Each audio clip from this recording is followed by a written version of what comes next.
Bonjour à toutes et tous, bienvenue à cette session sur la protection des terminaux. Je vais me présenter, comme on dit, charité bien ordonnée commence par soi-même. Je m'appelle Julien, je suis Code Solution Architect chez Microsoft.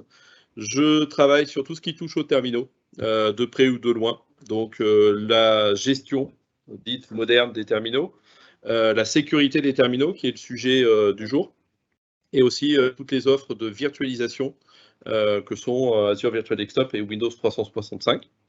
Et je remercie Métis de déjà nous convier à ces événements.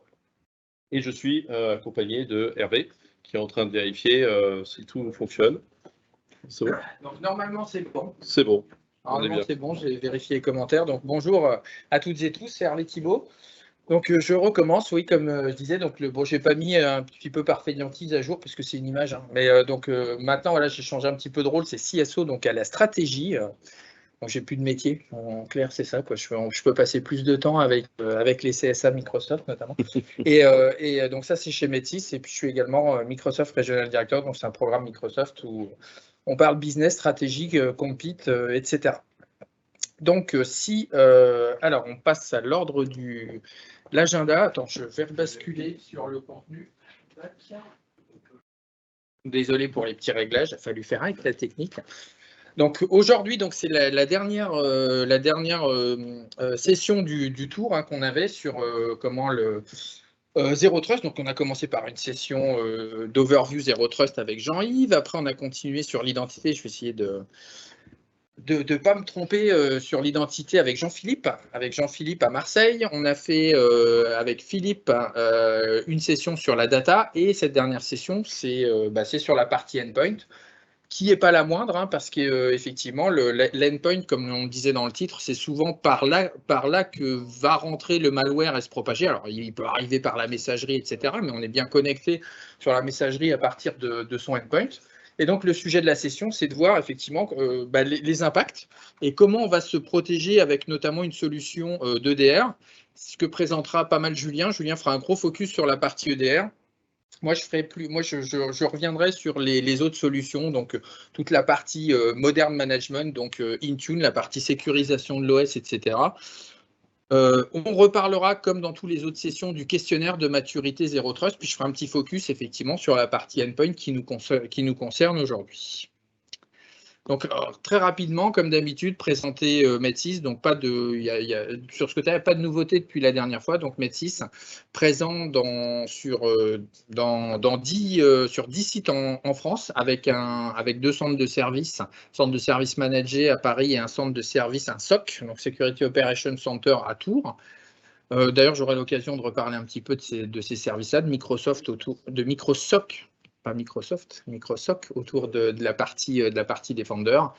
Et puis, un certain nombre de commandes de certification en termes de sécurité avec l'appartenance à Exatrust, donc la sécurité à la française, hein, pour résumer. Et puis, l'appartenance à MISA, hein, qui était une nouveauté, je crois, la dernière fois, donc l'Intelligence Security Association de Microsoft. Et si la petite nouveauté, c'est que depuis 2 semaines, donc après une longue attente, parce que c'est assez long, je pense qu'ils ont un certain nombre de dossiers à examiner, et puis la procédure, elle n'est pas triviale, hein, il y a des tests, il y a tout un tas de choses. Donc on a obtenu le label Cyber Expert, qui effectivement atteste, donc je vous l'ai mis là. Alors, côté victime, hein, c'est repris du site qui est marqué effectivement de l'AFNOR, etc. Donc côté victime, ça veut dire victime d'attaque, hein. Voilà, donc ça garantit pour les sociétés qui disposent de ce label un niveau d'expertise et de compétences en sécurité numérique, etc., etc. Donc ça s'adresse notamment au secteur public, qui n'est pas le moins touché. Pour continuer très rapidement, donc on est sur quasiment toutes les briques sauf la partie Dynamics. On a des MVP, donc il y a un Regional Director en la présence de moi-même. On a 16 domaines Gold et puis 5 spécialisations avancées, dont certaines qui touchent la sécurité et notamment l'identité. Je vais te laisser continuer, Julien. Merci Hervé. Et effectivement, je vais commencer avec un slide. Je suis désolé en anglais. mais je vous inquiétez pas, je vais expliquer ce qu'il y a dedans en français. Un site qui fait peur, parce que oui, ça fait un petit peu peur. Ici, on va parler de ransomware. Je pense que tout le monde ici a déjà entendu parler de ransomware ou rançongiciel en bon français.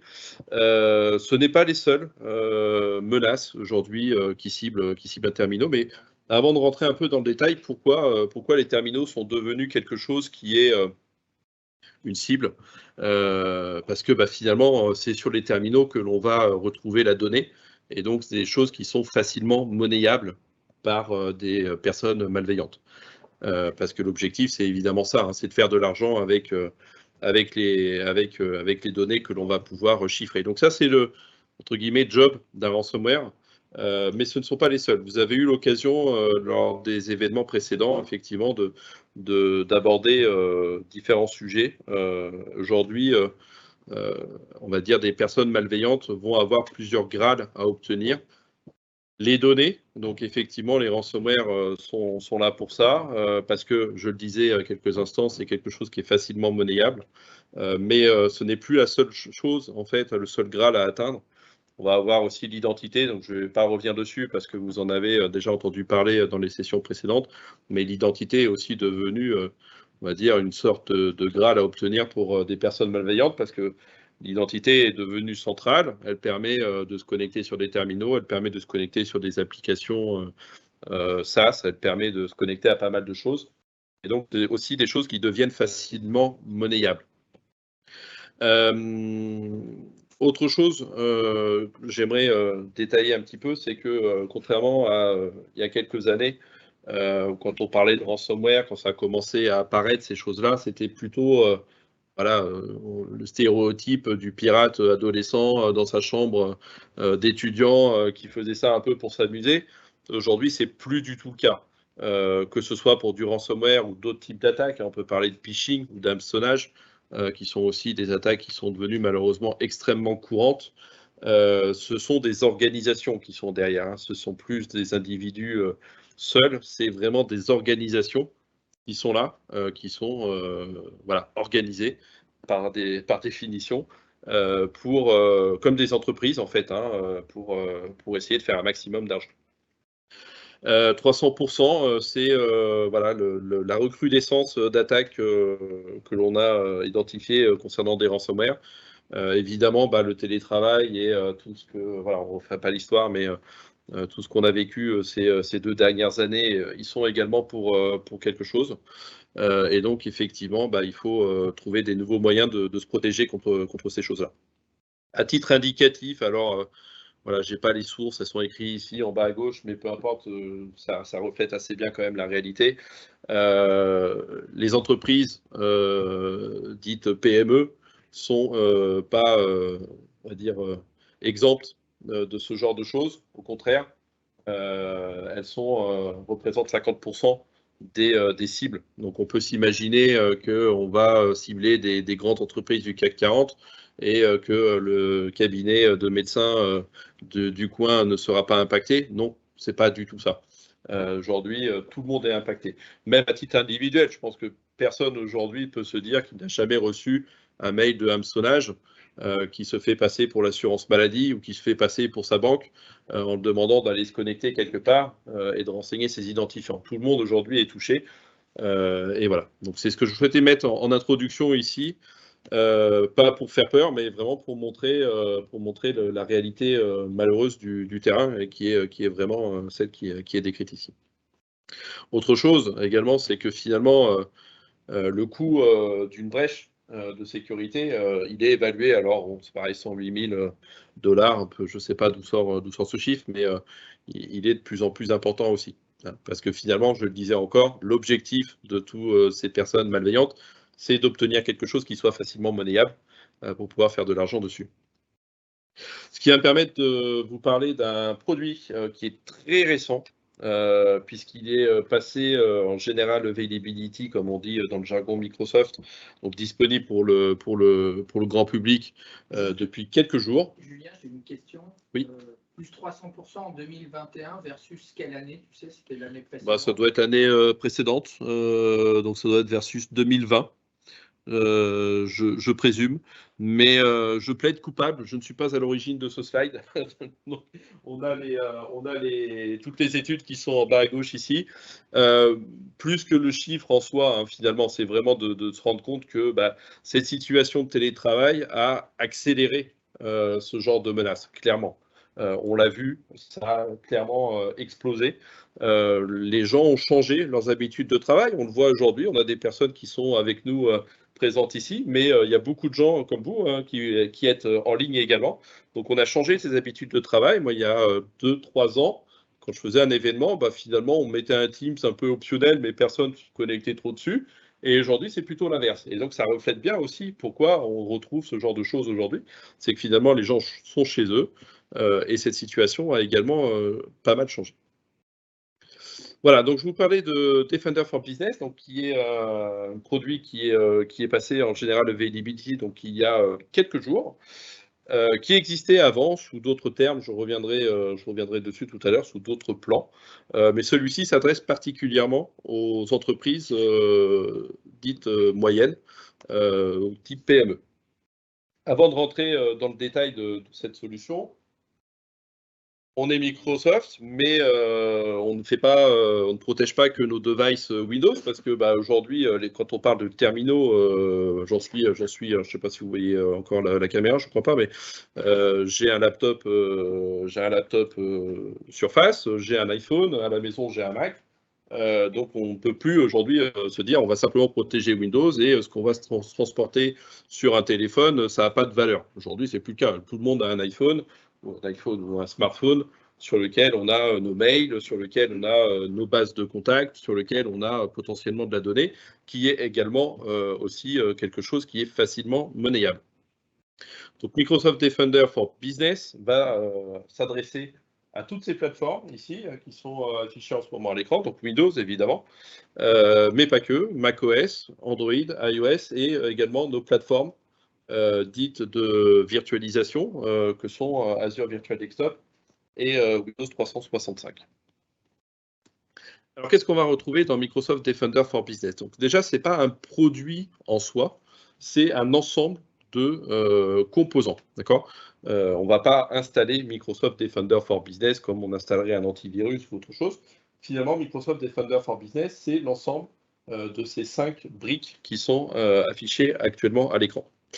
La première, Threat and Vulnerability Management, attaque surface réduction, la protection antivirale, l'EDR, l'auto-investigation et remédiation. Donc là, ça peut paraître un peu flou comme ça, mais je vais rentrer un peu dans le détail. La première, Threat and Vulnerability Management, à mon sens, c'est peut-être l'une des 2 briques les plus importantes que vous allez retrouver dans Microsoft Defender for Business.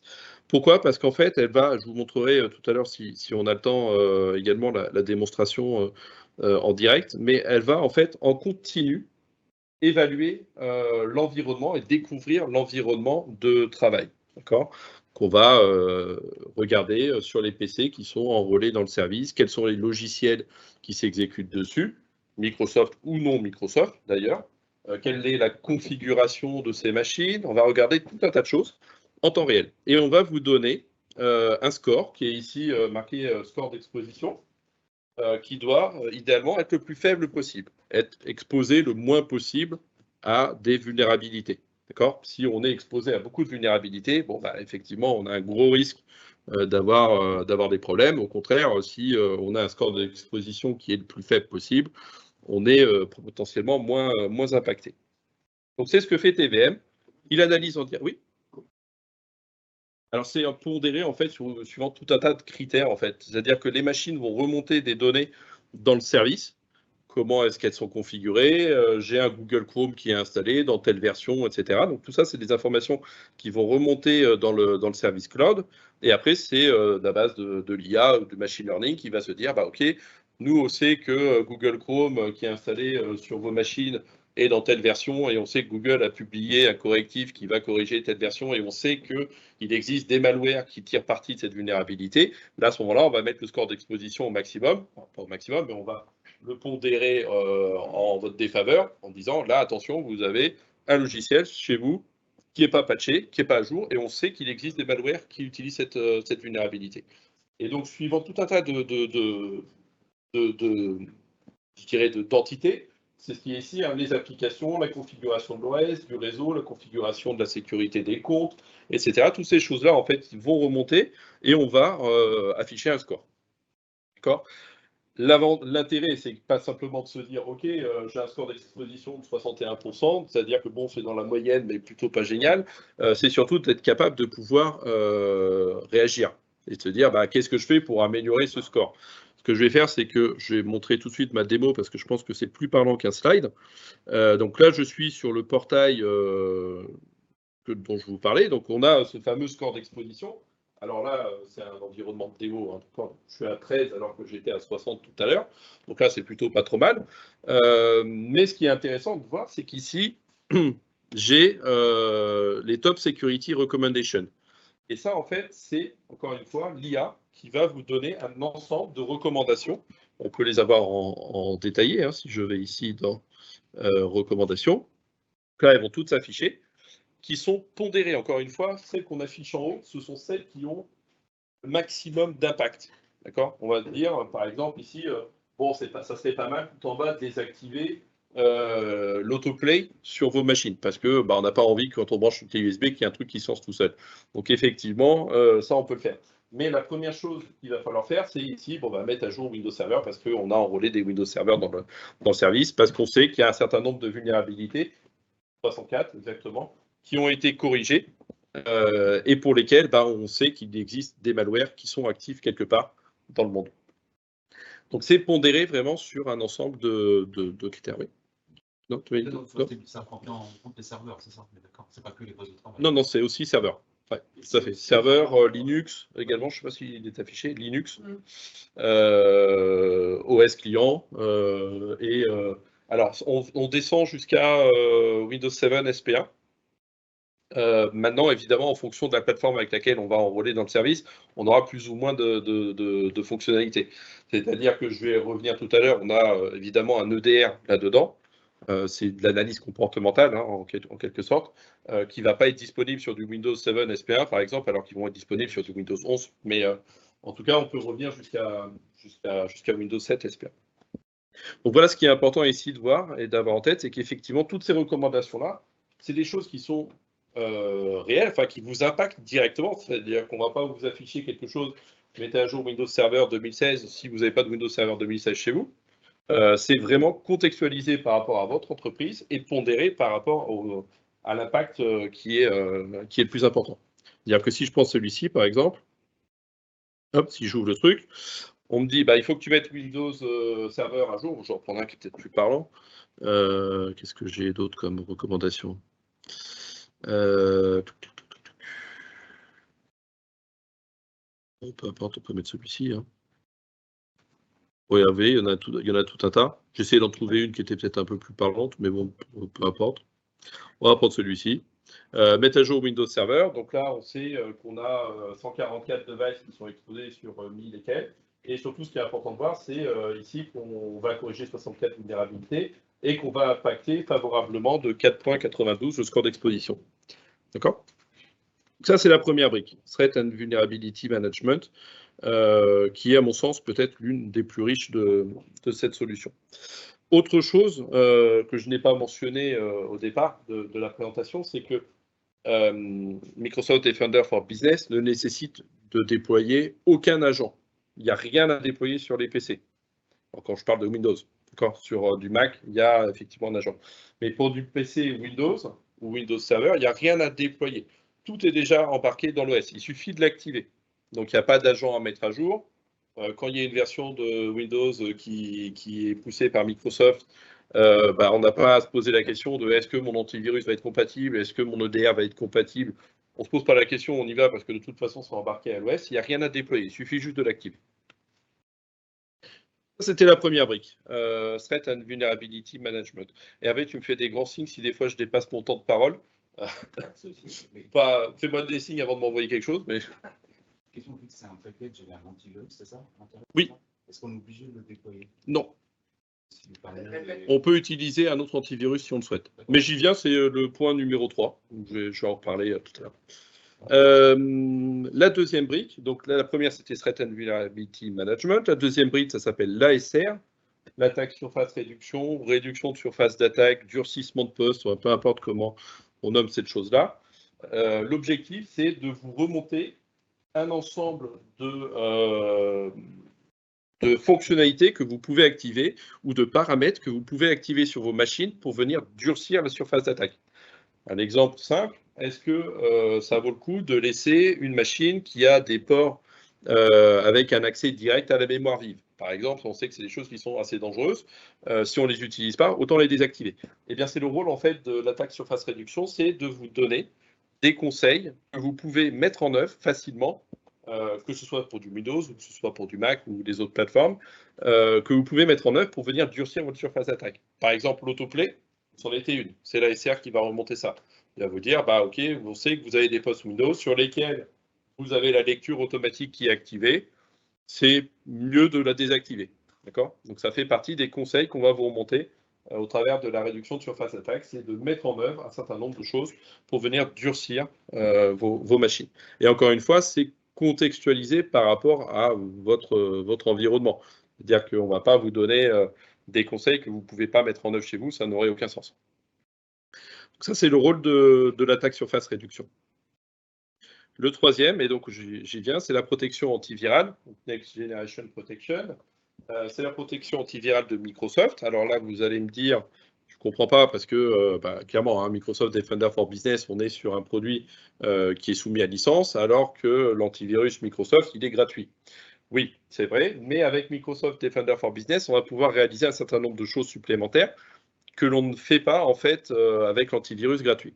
Petite parenthèse, l'antivirus Microsoft, alors on le choisit ou on ne le choisit pas, hein, moi j'ai pas de débat là-dessus, tout se justifie. Moi j'entends tout à fait le message de j'ai pas forcément envie de mettre tous mes œufs dans le même panier, et donc je préfère utiliser un antivirus chez un éditeur tiers. Ça se justifie, j'ai pas forcément d'argument à poser à ça. Par contre, après, effectivement, l'intérêt d'utiliser l'antivirus Microsoft, c'est qu'il est intégré à l'OS, il est gratuit. Et il fait aussi bien que les autres. Quand je dis il fait aussi bien que les autres, hein, là c'est quelqu'un de Microsoft qui vous le dit, mais vous prenez ici un cabinet de test indépendant, hein, par exemple AV-Test, hein, on va le faire en direct. Hein, si je le trouve, avtest.org, voilà. Donc là, je vais regarder la notation des antivirus pour Windows Business. Et si je regarde le nôtre, Microsoft Defender antivirus, on est carton plein ici, vous voyez, 666. Sans mentionner les autres, vous pourrez peut-être repérer dans le site, ils ont fait aussi bien, si ce n'est mieux, que les autres. Mais ce que je veux dire, c'est qu'on a un antivirus qui est gratuit et qui n'est plus finalement l'antivirus qu'on mettait sur le PC à la maison il y a quelques années. Aujourd'hui, c'est un vrai antivirus de nouvelle génération. Bref, je referme cette parenthèse. Si vous souhaitez utiliser l'antivirus Microsoft avec Defender for Business, ça va vous permettre de réaliser des choses intéressantes. Par exemple, vous avez un PC qui rencontre un malware qui n'est pas connu, ça peut arriver, nouveau malware. L'antivirus n'est pas capable de dire si c'est ou non quelque chose qui est malveillante. Donc on va réaliser différentes étapes d'analyse. Évidemment, d'abord l'antivirus avec sa base de connaissances. Ensuite, on est capable d'uploader des métadonnées de ce fichier dans le cloud et vérifier est-ce que c'est quelque chose qui est connu ailleurs ou pas. Et si ça ne l'est pas, on est capable d'aller jusqu'à ce qu'on appelle la détonation, c'est-à-dire prendre le fichier, le monter dans une machine virtuelle dans Azure, de manière transparente, hein, ce n'est pas l'utilisateur ou l'admin qui le fait. On monte ce fichier dans une VM dans Azure, on l'exécute dans cette VM, ce qu'on appelle la détonation, et on regarde ce qui se passe. Évidemment, si on se rend compte que la machine virtuelle vient à se chiffrer toute seule, d'un coup, il n'y a pas trop de doute, on sait qu'on a un ransomware. Oui. J'ai une question qui est intéressante, comme toutes les questions que vous posez. Hein. Je me rapproche du micro. Ça évitera de la répéter. Bonjour, en cas d'attaque ou en gestion de crise, on coupe les flux Internet. Alors, j'y reviendrai un petit peu après, mais de fait, les outils cloud deviennent inutiles pour suivre la surface de compromission et entamer la remédiation. Quelle solution pour cela? Un relais on-premise? Alors, non, il n'y a pas de relais on-premise sur Microsoft Defender for Business. En revanche, la plupart des composants de ce qu'on retrouve dans Defender for Business ont deux composantes. Une composante côté poste et une composante côté cloud. Évidemment, si on coupe tous les flux, le poste ne sera plus capable de dialoguer avec son service cloud, mais ça ne veut pas dire que l'antivirus va être désactivé. Ça ne veut pas dire que toutes les règles de réduction de surface d'attaque vont se désactiver, elles seront toujours présentes sur la machine. Donc on a toujours un fonctionnement du service en local. Par contre, clairement, tous ces outils, que ce soit ceux de Microsoft ou d'autres, la vraie valeur, provient du cloud, parce qu'elle provient des modèles de machine learning, elle provient de l'IA, elle provient de tout ce qu'on est capable de récupérer au travers du cloud. Microsoft, aujourd'hui, on a un écosystème qui est unique sur le marché. On est éditeur Windows, on est éditeur Azure, de l'Azure AD, et tout ça, ça nous remonte des signaux, et on est capable de déterminer en fait un certain nombre de choses hyper intéressantes et de les mettre à disposition de nos clients au travers du cloud. Donc, ça ne veut pas dire que tous ces produits-là vont arrêter de fonctionner si on coupe la connexion Internet, mais effectivement, tout ce qui arrive du cloud. Et puis pour rajouter, moi, de mon expérience, je ne suis pas forcément celui qui a la plus grande expérience sur les crises, la gestion de crise en cyberattaque, etc. Mais alors on ne coupe pas forcément tous les flux, ça dépend un petit peu on peut les couper dans un premier temps, effectivement, le temps de voir quel a été le vecteur d'attaque, c'est de la messagerie, de voir par où c'est un petit peu rentré. Après, il y a effectivement une phase d'investigation et de toute façon, rapidement, on en revient. Alors, part la mise en œuvre on fait du VPN où on utilise d'autres sources, mais de toute façon, on utilise le cloud parce que de plus en plus, les sauvegardes, elles ne sont pas stockées effectivement on-prem, elles sont stockées dans le cloud. On l'utilise après, vous verrez, parce que j'ai mis un Rex sur une cyberattaque, on l'utilise aussi pour Intune, donc j'en reparlerai après.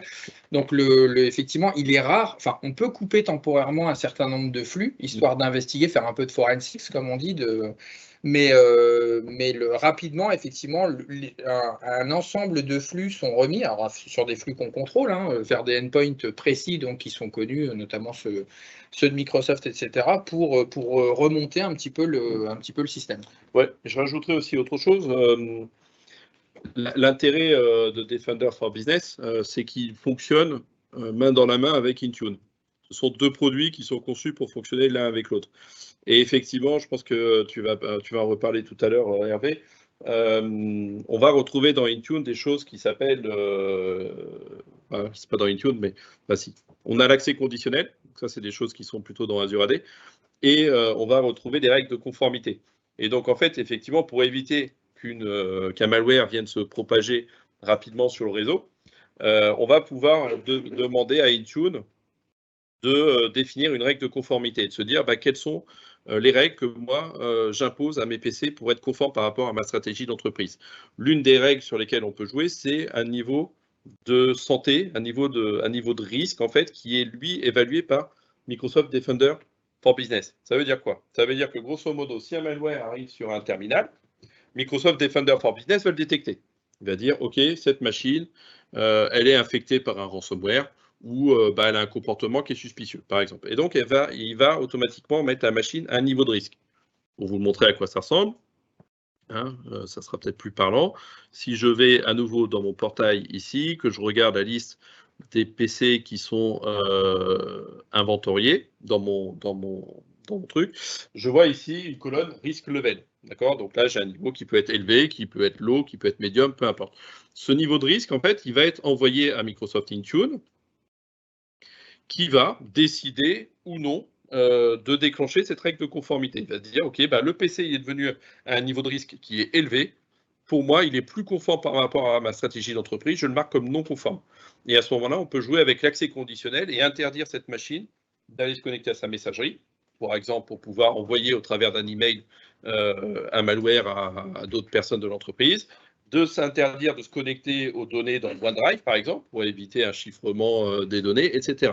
Donc là, tout ça se fait de manière automatique. Defender for Business, lui, il évalue le niveau de risque. Intune, il va décider ou non de bloquer la machine si on dépasse un seuil qui aura été prédéfini. Et tout ça se fait, entre guillemets, sans intervention humaine à partir du moment où tout est configuré. Quatrième brique, alors c'est peut-être la deuxième plus importante de Microsoft Defender for Business, c'est le DR, hein, l'Endpoint Detection and Response. Évidemment, on a un EDR chez Microsoft. L'objectif de ce truc-là, hein, sans rentrer trop dans le détail, c'est simplement de se dire on va avoir des postes qui vont remonter des informations en permanence dans le cloud. Donc, c'est des sondes qui sont embarquées au système d'exploitation qui vont envoyer des informations. Et côté cloud, c'est là où on a toute l'intelligence, hein, finalement. On va déterminer si la machine elle a un comportement suspicieux. Je vais donner un exemple. J'ai un PC ici qui me sert dans 95% des cas à faire de l'Outlook et du PowerPoint. Si maintenant ce PC d'un coup se met à faire des requêtes sur l'annuaire en LDAP, si ce PC vient à essayer de multiplier les connexions à des partages réseau de manière, on va dire, anormale par rapport à un usage standard de cette machine, le DR va se déclencher et va dire attention, le PC il a un comportement qui est suspicieux. En fonction de ce qui se passe sur la machine, on va mettre un niveau qui va être différent. Si on sait, par exemple, que la machine est en train de reproduire un schéma d'attaque qui est connu, là, on sait qu'on a identifié un vrai problème de sécurité, on va le mettre à un niveau de risque élevé. Si, par exemple, j'en sais rien, j'ai une connexion IP anonyme depuis cette machine, on va peut-être le mettre en médium en disant, là, c'est peut-être quelque chose qui est à risque, mais qui n'est pas forcément malicieuse non plus. Dans un exemple, j'ai passé 9 années au consulting chez Microsoft et j'avais un client, un grand client d'une chaîne de télévision qui avait des reporters qui se promenaient dans des pays qui étaient un petit peu à risque. Et en fait, ces gens-là utilisaient le navigateur Tor pour pouvoir se connecter à leur messagerie. Parce que quand on se retrouve, j'en sais rien, en Arabie Saoudite ou dans des pays globalement où il faut faire attention, ils préféraient ne pas se connecter à leur messagerie avec une adresse IP classique. Donc ils utilisaient le navigateur Tor pour se connecter à leur messagerie. Le problème de ça, c'est qu'on peut se dire, c'est qu'un pirate aussi, globalement, ce sont les genres d'outils qu'ils vont tenter d'utiliser pour justement masquer leur adresse IP. Donc là, on était confronté à un problème, se dire, j'ai une demande de connexion sur une messagerie qui peut provenir soit du reporter, et donc c'est un accès légitime, soit potentiellement d'un gouvernement ou d'une personne mal intentionnée. Et on peut se baser sur ces outils-là pour justement, au travers de l'accès conditionnel, c'est ce qu'on a fait avec ce client, envoyer un push sur le téléphone de l'utilisateur pour lui dire est-ce que c'est bien toi qui étais à l'origine de la connexion. Et donc ça, c'est tout un tas de critères qu'on va pouvoir pondérer, encore une fois, au travers de ces outils pour demander ou non à l'utilisateur de vraiment se double authentifier pour pouvoir se connecter. Donc le DR fait partie des briques, des 5 briques que je mentionnais tout à l'heure dans Microsoft Defender for Endpoint. Et donc, c'est effectivement tout ce qui est analyse comportementale qui sera évalué par le service. La dernière, c'est l'auto-investigation et remédiation. C'est aussi quelque chose qui est important à avoir en tête, c'est de se dire, si on est une PME ou même une entreprise du CAC 40, c'est qu'on va être confronté à un ensemble de menaces qui vont être assez rapidement nombreuses, en tout cas plus nombreuses qu'on a humainement la capacité de traiter. Un exemple qui est très bête, à titre personnel, j'ai un NAS Synology à la maison que j'avais exposé sur Internet, notamment le port SSH pour pouvoir me connecter à distance. Bon, j'ai jamais été piraté parce que voilà, mais on se rend compte quand on regarde dans les logs que c'est des dizaines et des dizaines de tentatives d'intrusion tous les jours. Des gens qui scannent sur Internet les ports connus, les ports 22, les RDP, tous ces trucs-là, et qui font des attaques de type brute force, c'est-à-dire qu'on va essayer de rentrer sur le système avec des mots de passe connus, des passwords, des machins, mais c'est automatique. Et voilà, à titre perso, c'était des dizaines de tentatives d'intrusion que j'avais tous les jours. Alors, mis à l'échelle d'une entreprise, que ce soit une PME, que ce soit une entreprise du CAC 40, c'est potentiellement des centaines de tentatives qui vont arriver. L'objectif, c'est qu'évidemment, on n'a pas des centaines d'analystes disponibles pour pouvoir analyser toutes ces tentatives d'intrusion. Et ça va être de déléguer un certain nombre de choses à l'IA et de lui laisser en fait faire cette auto-investigation, voire même d'aller jusqu'à la remédiation. Ça, c'est vous qui choisissez. On peut se dire, soit on demande à ce que l'IA fasse son analyse et puis propose ou non de faire une correction, soit de lui dire, ok, vas-y, entre guillemets, fais-toi plaisir. S'il faut mettre un fichier en quarantaine, mets le fichier en quarantaine, etc. D'accord ? Mais l'objectif, c'est évidemment d'avoir H24 quelqu'un, entre guillemets, une intelligence artificielle qui va être capable d'analyser les alertes qui vont remonter et de vous notifier que pour celles qui sont effectivement sensibles ou qui nécessitent une attention particulière. Donc voilà les 5 briques que l'on retrouve dans Microsoft Defender for Business. Donc à nouveau, Threat and Vulnerability Management, la réduction de surface d'attaque, la protection antivirale, l'EDR et l'auto-investigation et remédiation. Je vais terminer parce que je pense que je parle trop, comme toujours. J'ai le temps ? Formidable. Eh bien, je peux continuer alors. Je le disais, c'est un outil qui va s'interfacer évidemment assez bien avec les produits Microsoft, notamment Intune, puisqu'ils sont conçus pour fonctionner l'un avec l'autre. Donc il suffit de l'activer et à partir du moment où on l'active, effectivement, Defender for Business va envoyer des informations à Intune qui pourra, sur la base des informations qu'il reçoit, réagir. Donc, soit interdire la machine de se connecter à une ressource, soit forcer, j'en sais rien, la mise à jour d'un composant de sécurité, etc. Donc c'est vraiment 2 produits qui fonctionnent bien avec l'autre, mais sans nécessité d'avoir les deux pour que tout fonctionne. On peut utiliser l'un ou l'autre, voire l'un et l'autre. Mais comme on n'est pas uniquement sectaire, on a également la capacité d'interfacer Microsoft Defender for Business avec d'autres outils, que ce soit des outils de reporting, que ce soit des SIEM, que ce soit n'importe quoi, au travers d'API qui sont disponibles et qui permettent de faire cette interface. Je le disais très rapidement en intro tout à l'heure, alors encore une fois c'est un slide d'anglais, c'est pas forcément besoin de lire en détail ce qu'il y a là-dedans, mais je le disais tout à l'heure, donc Microsoft Defender for Business, c'est un produit qui est récent parce que finalement il est GA depuis quelques jours, mais il existait avant, il existe toujours d'ailleurs, suivant 2 autres plans qui sont affichés ici, Microsoft Defender for Endpoint plan 1, Microsoft Defender for Endpoint plan 2. Ça, ils ont un peu plus d'ancienneté.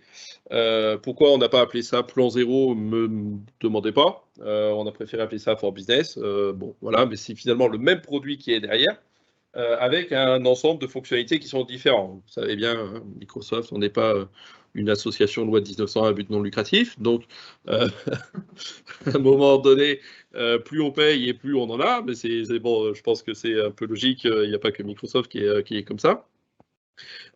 Simplement, pour que vous ayez bien en tête, Microsoft Defender for Business s'adresse à des entreprises de moins de 300 utilisateurs. C'est toujours comme ça, en fait, dès qu'on a une dénomination for business chez Microsoft, c'est qu'on va jusqu'à 300 utilisateurs. Si on doit aller au-delà, il faut passer sur un plan supérieur qui sera soit un plan 1, soit un plan 2, qui sont évidemment plus chers.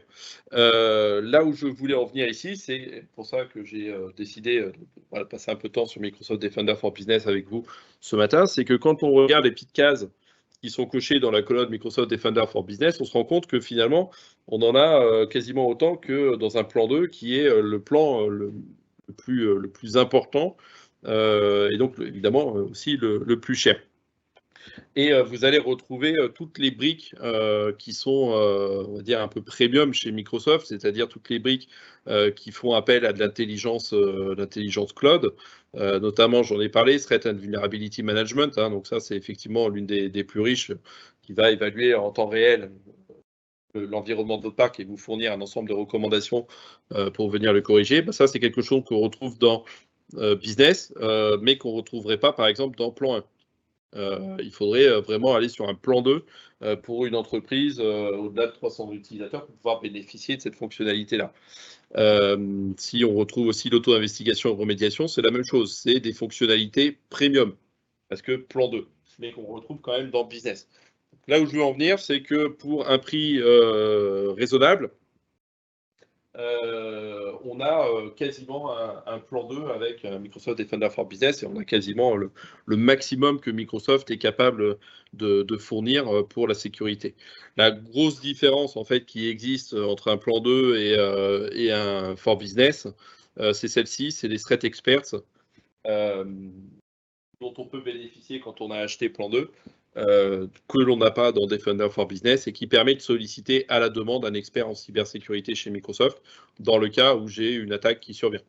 Par exemple, j'ai un ransomware qui commence à chiffrer les PC dans mon entreprise. On sait que il faut réagir très vite et avoir les bons réflexes pour le faire. Quand on a un plan 2, on peut appeler Microsoft et se dire aidez-nous à endiguer cette crise, ce qu'on ne peut pas faire avec For Business, mais vous avez des partenaires qui sont là pour vous aider. J'ai deux questions. Oui. Les systèmes d'exploitation, alors tu l'avais brièvement abordé, Linux, donc serveur et endpoint, sont-ils pris en charge? Et il y a notamment ce qui concerne le patching. Alors, je ne sais pas si la question est de dire est-ce que ça patch? Non, c'est pas le rôle. Alors non, on patche pas. Oui, Linux est pris en charge. Alors, j'ai plus les distributions en tête, mais elles sont décrites dans la documentation. Il y a du Debian pour sûr. Ouais, il y a du Debian, il y a du SUSE, Red Hat, enfin les classiques. Mais voilà, vous avez le détail, c'est publié. Par contre, non, on ne fait pas de patching. C'est-à-dire que il faut bien comprendre en fait par rapport à d'autres produits concurrents, c'est que nous, Microsoft, on a pris le pari d'avoir deux outils différents. On a un outil qui fait de la cybersécurité, qui est Microsoft Defender for Business, mais qui ne fait pas de la configuration de poste. C'est-à-dire que ce n'est pas Microsoft Defender for Business qui va décider d'aller chiffrer une machine avec BitLocker ou désactiver telle ou telle fonctionnalité pour durcir la surface d'attaque. Lui, il ne fait que analyser la situation et donner des recommandations. Après, c'est à vous de choisir l'outil que vous voulez pour venir appliquer cette configuration. Et là, on en a plusieurs. Évidemment, on a Intune, qui est celui pour lequel on recommande d'aller. Mais si on ne veut pas utiliser Intune, on peut le faire au travers d'un Configuration Manager, autrement appelé SCCM pour ceux qui le connaissent sous ce nom, au travers de la GPO, au travers de tout et n'importe quoi. Donc le patching fait partie de ces choses-là où on va devoir appliquer quelque chose sur une machine. Et ce n'est plus le rôle de Defender for Business, mais ça va être le rôle de cet autre outil. D'ailleurs, on s'autorise à penser, dans les milieux autorisés, comme on dit, que Linux et Intune... Que Linux et Intune, oui, Linux et Intune, on peut déjà faire certaines choses autour de Defender for Business, mais oui, Linux et Intune, voilà, c'est une histoire qui démarre et ça va s'ouvrir effectivement, comme tu le dis, dans les milieux ou dans les soirées PowerShell, on commence à en parler. Mais oui, voilà, tout à fait. Ouais. Et une deuxième question, alors forcément, mais l'intégration de Sentinel avec Defender for Endpoint. Ah oui, évidemment, hein, pas de souci. On est entre guillemets dans la même crèmerie, hein, donc évidemment Sentinel s'interface avec Defender for Endpoint ou for Business nativement. Il n'y a aucun problème par rapport à ça. Donc voilà, les trois offres, Defender for Business, plan 1, plan 2. Grosso modo, si on est inférieur à 300 sièges, on va plutôt aller sur du Defender for Business. Au-delà, c'est soit un plan 1, soit un plan 2 en fonction des besoins qu'on peut avoir. C'est vraiment un outil qui est là, qui est très performant. Voilà, c'est Microsoft qui le dit, mais vous avez ici toute la carte de visite avec. Ouais. Quelle est la charge d'administration de la solution pour un service? La charge d'administration, finalement, une fois que l'outil il est réglé, elle n'est pas énorme en fait. Hein, il faut regarder ce qui se passe, mais encore une fois, si on a du Intune derrière, qu'on a mis en place les bonnes règles de dialogue entre un produit et l'autre, les règles d'accès conditionnel, tu vas en parler, je crois, tout à l'heure, des règles de conformité, ces choses-là, finalement, il n'y a plus rien à faire. Il y a un PC qui vient déclencher une analyse comportementale, il passe à un niveau de risque, l'information est envoyée à Intune, et Intune le bloque au travers de l'accès conditionnel. Et là, vous n'avez rien à faire. Après, il faut effectivement, comme tout autre outil, regarder ce qui se passe, vérifier les alertes. Mais voilà, on peut imaginer avoir l'auto-investigation remédiation qui est calée au maximum, l'interface qui est faite avec Intune et l'accès conditionnel, et puis finalement, vous avez juste à regarder ce qui se passe, et tout le reste se fera tout seul. Par contre, ce qui est clair, c'est pour vraiment faire de l'investigation en cas de cyberattaque, et notamment, ça peut être, voilà, je me connecte par un autre moyen, mon Internet perso sur la console, parce qu'il y a des choses qui sont stockées dans Defender ou dans le SIEM Sentinel. Pour revenir sur la question qui était tout à l'heure, là, ça demande quand même des compétences en cyber. C'est quand on veut vraiment faire de l'investigation, il faut des security analysts, comme on les appelle, et c'est comme ça qu'on les appelle chez nous. J'y reviendrai un petit peu, justement, c'est pour ça qu'on a des offres SOC ou micro-SOC sur ce type de sujet. Mais après, c'est quand même utilisable au quotidien par des administrateurs qui ont été formés derrière. Oui, on va pousser l'analyse en termes de sécu. Vous comme moi, on n'a pas le niveau requis. Et effectivement, il y a des personnes qui sont capables. Non, et puis l'autre point intéressant de ces outils, c'est que finalement, au-delà d'analyser ce qui se passe et éventuellement bloquer des attaques, il va vous fournir des recommandations. Les recommandations, c'est pas lui qui va les mettre en œuvre. Toutes les recommandations qui étaient affichées tout à l'heure ici, met à jour tel truc, bloque telle ou telle fonctionnalité, fait du chiffrement de poste, etc. Toutes ces recommandations-là, c'est à vous de les mettre en œuvre en fonction de votre contexte, etc. Mais effectivement, s'il faut mettre le Tamper Protection, s'il faut désactiver tel ou tel truc, c'est à vous de le faire. On vous fournit les recommandations pour le faire. On vous fournit des informations sur l'impact éventuel. Voilà, on fournit les recommandations. Pour certaines, on a même un bouton directement activé que l'on peut mettre en place. Mais c'est à vous de le faire. J'ai pas fini sur la console. Il y avait d'autres choses. Bon, j'ai pas le temps de tout montrer, mais des choses qui sont intéressantes. Par exemple, ici, on va avoir une vue dans Threat Analytics, une vue globale sur les crises de cybersécurité que Microsoft connaît actuellement dans le monde. Ça ne veut pas forcément dire que vous êtes impacté, mais en tout cas, ça vous permet de voir un peu notre visualisation, entre guillemets, actuelle de la cybermenace dans le monde. Donc là, on se dit, OK, les dernières menaces sont celles qui sont affichées ici. Pour l'instant, vous n'êtes pas concerné. Mais en tout cas, ça vous donne une vue sur ce qui se passe dans le monde. On voyait, par exemple, typiquement, c'est des choses récentes, je pense celle-ci, on voit qu'il y a des menaces qui ciblent actuellement des organisations en Ukraine. Voilà, clairement. Pour l'instant, elle s'affiche à 0 chez vous, parce que dans l'organisation ici, je n'ai pas de postes qui sont en Ukraine. Par contre, si j'avais des postes qui étaient en Ukraine, là, ça remonterait une alerte, ça vous dirait, faites attention, vous êtes potentiellement une cible de cette cybermenace. Si on clique dessus, après, on a tout le détail sur la cybermenace, l'analyse de spécialistes Microsoft, etc. Donc, c'est vraiment extrêmement riche comme produit. Donc, c'est un bon produit. Quand je dis c'est un bon produit, c'est évidemment Microsoft qui dit. Donc là, mais ne me croyez pas sur parole. Vous avez ici, encore une fois, toutes les analyses des Gartner, des Forrester et autres cabinets, tous bien connus et sérieux, qui nous remontent rapidement dans le top. À titre d'information, Microsoft, aujourd'hui, c'est plusieurs milliards d'investissements en cybersécurité par an. Quand je dis c'est plusieurs milliards d'investissements, c'est nous ce qu'on met en investissement dans la cybersécurité, c'est le chiffre d'affaires de certains autres concurrents bien connus. Donc c'est énormément d'argent qui est mis sur la table par Microsoft. Je crois même que c'est le plus gros budget maintenant au niveau mondial. Ah oui, c'est une dizaine de milliards par an sur la cybersécurité. Et donc, c'est des choses qui payent, parce que finalement, encore une fois, quand on regarde les Gartner et autres, on est reconnu comme étant aujourd'hui l'un des meilleurs acteurs, si ce n'est le meilleur acteur de la cybersécurité sur le marché. Il ne faut pas oublier que justement dans MISA, l'Intelligence Security Association, en fait, on va retrouver, alors on est peu d'intégrateurs, si tu peux nous appeler comme ça, il y a beaucoup d'éditeurs de solutions, mais on retrouve toutes les solutions d'anti-malware que vous connaissez, qui font partie de l'association MISA de Microsoft. Voilà ce que je pouvais vous dire sur Defender for Business. Et écoute, je te laisse. Écoute, non, si tu as encore une petite démo à faire, n'hésite pas, tu es largement. Enfin, tu as entre 5 et 10 bonnes minutes. J'ai entre 5 et 10 bonnes minutes, c'est formidable. Tu vas en profiter tout de suite, c'est ça Écoutez, ce qu'on peut faire, non, il n'y a pas de souci. Je vais vous montrer en illustration ce que j'expliquais tout à l'heure, sur le fait que je peux avoir un PC qui vient à un moment donné à déclencher ici une stratégie, un niveau de risque. D'accord. Donc je le disais, j'ai un PC ici, celui-ci, Workstation 14, là, peu importe. Si je clique dessus, je vois qu'il a un niveau de risque qui est évalué comme étant important.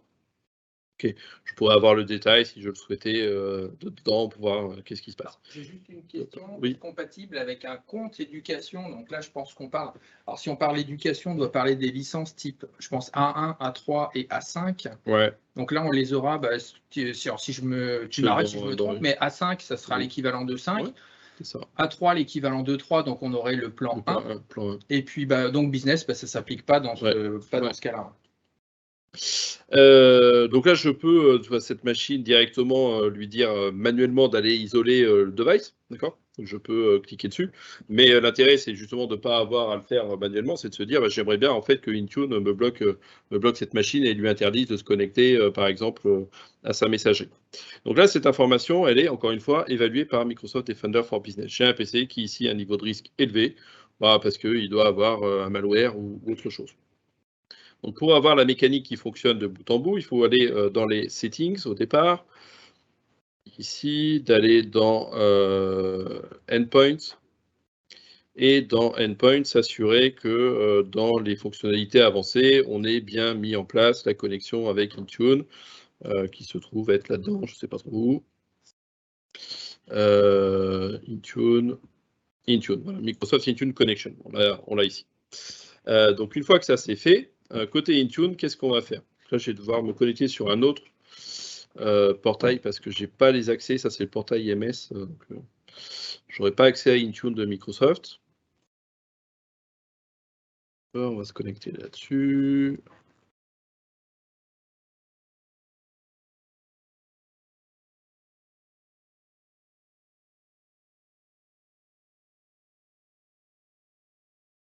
Pas de MFA, vilain garçon.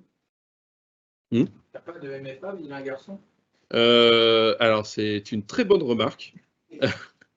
Mais c'est une excellente remarque. J'ai pas de MFA parce que c'est un compte de démo qui me sert que pour faire de la démo. Et effectivement, j'ai pas envie de faire du MFA à chaque fois. Ça va plus vite, non, mais comme on dit, alors, mauvais exemple, les coiffeurs sont les moins bien coiffés. Le temps, c'était effectivement en démo, le temps d'accéder. Non, mais clairement, alors attention, le MFA, je ne le mets pas parce que je suis sur un environnement de démo qui risque absolument rien du tout. Mais en entreprise, c'est le premier truc à mettre en place. Et j'ai une question là-dessus. On commence à nous dire que tout ce qui est SMS, ce genre de choses, ça devient obsolète comme MFA. En fait, c'est une réalité ou c'est. Non. Alors, la question, c'était, je le répète, c'est pas forcément entendu, l'obsolescence, effectivement, des solutions type SMS et phone call. La réponse, effectivement, ça fait toujours partie des solutions qui sont possibles. Je sais plus s'il est prévu de en tout cas, c'est pas public, s'il est prévu de les retirer ou quoi que ce soit. Mais ouais, on passe maintenant de préférence par des solutions FIDO ou de l'authenticateur ou de plus en plus même du passwordless disponible avec Windows. Mais ça deviendra rapidement, je pense, deprecated, comme on dit. Ouais. C'est surtout les annonces qui ont été faites, ça a 24 heures ou 48 heures, je ne sais plus. C'est hyper récent. Microsoft s'associe avec Apple et Google, justement pour arriver à la mort des mots de passe assez rapidement. Parce que c'est le point faible, clairement. Après, c'est toujours mieux d'avoir de la double authentification avec un SMS que d'avoir juste un mot de passe, quoi qu'il arrive. Après, si on doit faire la double authent, il vaut mieux effectivement penser à du FIDO ou à des push notifications sur des applications type Authenticator et autres. Mais c'est toujours mieux de le faire. C'est ce que font toutes les banques européennes. Aujourd'hui, quand on se connecte à son compte bancaire ou qu'on doit valider une opération bancaire, soit on reçoit un SMS, de moins en moins, soit on reçoit une clé digitale, je crois, chez la BNP ou les codes par mail, il y a par mail aussi, mais plus le SMS. Je vois quasiment plus. Mais clairement, la double authentification, c'est indispensable, aujourd'hui. Donc, je ne l'ai pas sur mon tenant de démo ici, mais on l'a chez Microsoft, on l'a et on recommande de la mettre en œuvre. Donc, ce que je disais, c'est déjà, donc s'assurer que la connexion entre Defender for Endpoint et Intune est faite. C'était la case à cocher. Une fois que cette case est cochée, en fait, on va pouvoir ici aller dans la partie device, gestion. Alors, on les retrouvera sur les autres plateformes, mais je vais prendre Windows, faire ce qu'on appelle une règle de compliance. Fameuse compliance policies. Dans ces compliance policies, je vais en créer une pour vous montrer. On a différents. On a différents critères sur lesquels on peut jouer. C'est-à-dire quels sont, pour moi, les conditions, les critères que j'impose à toutes mes machines pour qu'elles soient conformes. Ça peut être d'avoir un minimum d'une version d'OS, j'en sais rien, de Windows 10. Ça peut être d'avoir un PC qui soit chiffré avec BitLocker. Ça peut être un certain nombre de trucs. Et parmi ces nombres de trucs, on va retrouver ici Microsoft Defender for Endpoint et dire je veux que la machine elle soit, par exemple, à un niveau de risque qui soit faible côté Microsoft Defender for Endpoint ou Microsoft Defender for Business. Ça veut dire quoi? Ça veut dire que si mon PC, rappelez-vous tout à l'heure dans Defender for Business, il est marqué à élevé, cette règle de conformité va se déclencher, va se dire non, mon PC il est plus conforme parce qu'il est passé à élevé alors que normalement il devrait être à low. Ok? Donc une fois que cette règle de conformité se déclenche, on peut. Donc ça c'est Intune qui déclenche la règle de conformité basée sur une information qui provient de Microsoft Defender for Business. Et on va pouvoir jouer sur une règle d'accès conditionnel. Je vais ici, hop, en créer une, peu importe. Et lui dire, moi je ne t'autorise l'accès à la ressource, mais que si le device est marqué comme conforme. D'accord ? On pourrait demander à ce contacteur d'authentification, etc. Donc peu importe. Mais si je crée une règle d'accès conditionnel et que je lui dis, on va revenir. Hop, on va lui dire, pour tous les utilisateurs, pour tout ce qui se trouve hébergé dans Office 365. Donc messagerie, OneDrive, etc., Teams et compagnie. Je vais lui dire, je veux t'autoriser l'accès que si ton device est marqué conforme.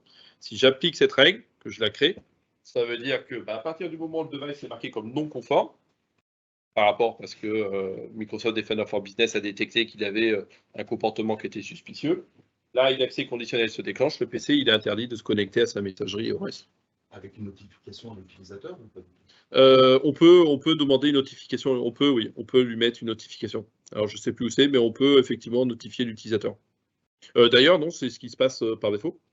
Alors, je peux même probablement vous faire une petite démo là-dessus. Je m'avance peut-être, mais j'ai une règle d'accès conditionnel ici, alors qui est basée sur autre chose, mais qui s'applique à un utilisateur donc, qui s'appelle gigilec@azurdemo.fr, qui concerne tout ce qui se trouve dans Office 365.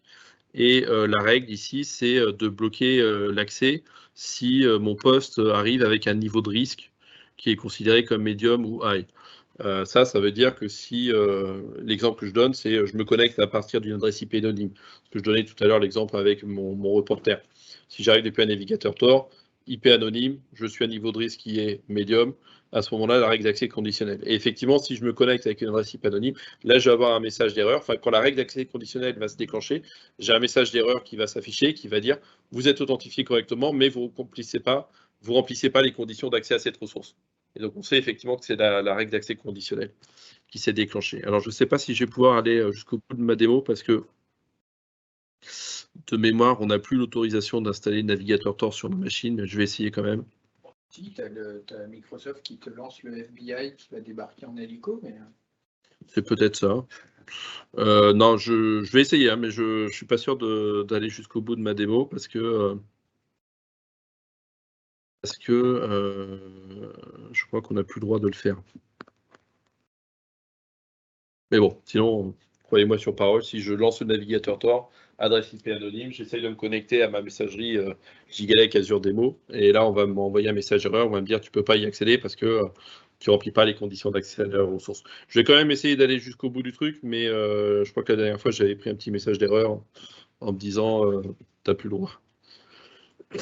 Ce qui en soi, bon, n'est pas. Enfin, je comprends pas trop l'idée parce que Tor n'a rien d'illégal. En soi, c'est ce qu'on en fait qui peut l'être. Qui est associé, ouais, c'est un navigateur qui a effectivement une réputation un peu sulfureuse à juste titre parce qu'il est aussi utilisé par des personnes malveillantes. Mais chez nous, on a une règle, par exemple, c'est dès qu'il y a un Mimikat qui est détecté au hasard, on a une méchante alerte. Alors ça arrive parce qu'effectivement, on a des security analystes des pen testers, donc effectivement, ils utilisent l'outil, mais tout de suite, ça apparaît en rouge. Alors, on va essayer de mettre ça ailleurs, peut-être. C'est ce qui avait bloqué la dernière fois. On va mettre ça dans temp. Tiens, ce qui vont me. Oh, avec un peu de chance, ça va peut-être passer.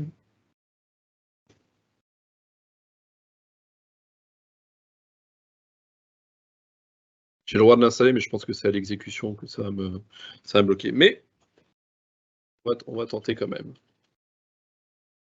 Ah oui, ça marche pour les adresses IP anonymes, mais on peut référencer aussi dans Azure AD donc des réseaux connus.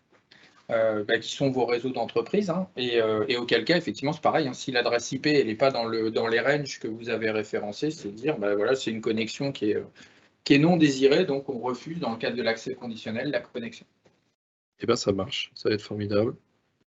Je devrais pouvoir aller jusqu'au bout de ma démo. Alors, le temps que le navigateur se connecte, parce qu'il met toujours des plombes.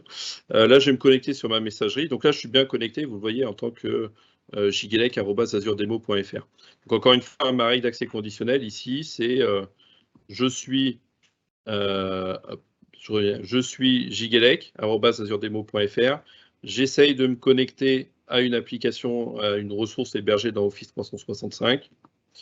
Mes conditions, c'est si je suis avec un niveau de risque qui est médium ou élevé, le cas avec le navigateur Tor, c'est automatiquement identifié comme étant médium.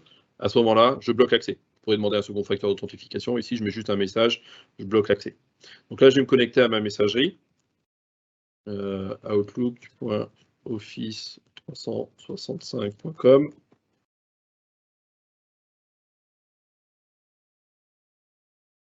Et donc là, logiquement, je n'ai pas de problème parce que je suis connecté au travers du navigateur Tor. Je suis authentifié en tant que gigelec@azuredemo.fr. Et la messagerie s'ouvre. Le PC est un petit peu lent, mais la messagerie s'ouvre.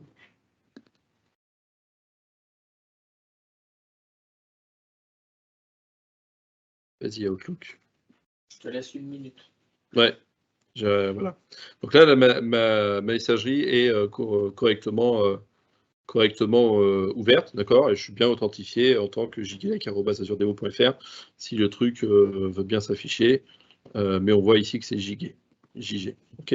Je vais faire la même chose depuis une adresse IP anonyme maintenant, outlook.office365.com. Il va falloir que je me réauthentifie.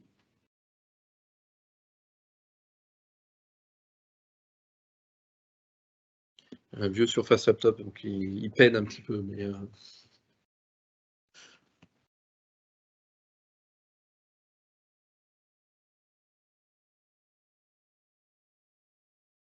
voilà, super. Connection timed out.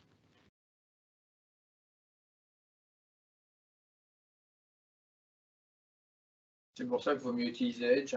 C'est pour ça qu'il vaut mieux utiliser Edge. Mais bon.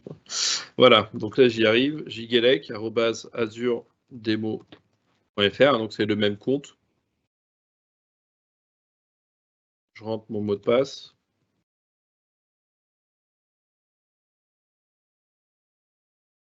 Et là, si tout va bien, voilà. Là, donc c'est le fameux message qui s'affiche, qui me dit que je me suis bien authentifié correctement, mais que je ne remplis pas les conditions d'accès à cette ressource. D'accord ? Ça, c'est le message que l'utilisateur voit. Après, on peut cliquer sur More Details pour avoir les infos, fournir ça à une personne de l'IT. Mais en tout cas, l'utilisateur est prévenu qu'il ne peut plus se connecter à sa messagerie parce que là, la règle d'accès conditionnel s'est déclenchée. Donc il faut imaginer, là, c'est une règle d'accès conditionnel basée sur une adresse IP anonyme, mais avec Microsoft Defender for Business, ça peut être la même chose, basée sur, on le disait tout à l'heure, une règle de conformité qui se déclenche si le PC vient devenir à risque. Par exemple. Voilà, mais écoutez, je vous remercie. Et puis, de toute façon, je suis à côté. Et je te laisse, du coup, Hervé, la suite. Alors, maintenant que tu as bien traité Defender for Endpoint, je vais revenir un petit peu au basique parce qu'effectivement, comme on parle de protection du endpoint, je ne sais pas si tu as une question, tu as vérifié, j'ai pas. Ouais.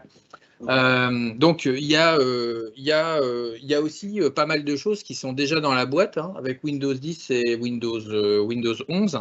Donc en fait, un certain nombre de choses à utiliser. Alors, forcément, entreprise, donc E3, c'est E3 hein, qui est principalement illustré avec ce qui apparaît sur la partie gauche. Donc là, je l'ai mis par qu'est-ce qui concerne la protection du device en lui-même, sous-entendu un petit peu la partie hardware, etc. La protection menace qui va concerner l'identité, etc. et tout. Donc, il y a un certain nombre de choses. Alors, je ne vais pas faire le tour parce que si on n'a pas forcément tout le temps, mais ça serait avec grand plaisir d'en discuter un petit peu plus avec vous. Mais il y a des fondamentaux. Donc, au niveau du navigateur, donc effectivement, on part sur des dernières versions, donc notamment Edge Chromium.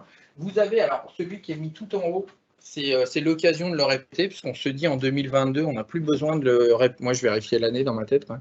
On n'a plus besoin de le répéter, mais ça, avec Julien, toi, du temps pareil, où tu étais au consulting, ça fait presque 20 ans, du temps où je me rappelle d'SMS 2003, des premiers modules qui faisaient du patch management. Et oui, je ne suis pas tout jeune. Donc, le patch management, voilà, c'est un sujet, on le rabâche depuis des années.